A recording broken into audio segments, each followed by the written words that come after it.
Quanto a me gustaría அலைபேசியின் திரைகளை பார்ப்பதை குறைத்துக் கொண்டு ஒருவருக்கொருவரின் கண்களை நாம் அதிகமாக பார்க்க வேண்டும் என்பதுதான் எனது விருப்பம்.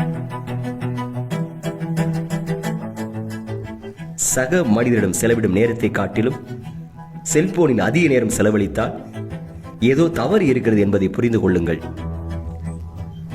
அலைபேசியின் திரைக்கு பின்னால் இருக்கும் உண்மையான சுவாசிக்கும், சிரிக்கும், அழும் மனிதர்களை இத்திரை மறக்க வைக்கிறது.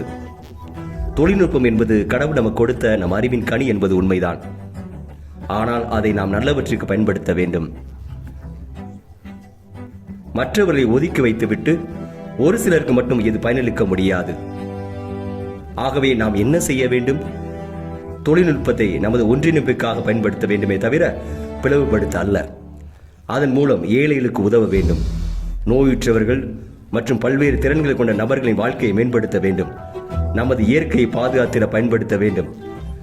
நாம் அனைவரும் சகோதர சகோதரியாக இணைந்திட தொழில்நுட்பம் உதவிட வேண்டும்.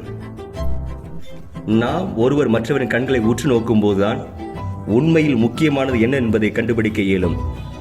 நாம் அனைவருமே சகோதர சகோதரிகள், ஒரே தந்தையின் குழந்தைகள். புதிய தொழில்நுட்பங்களின் பயன்பாடு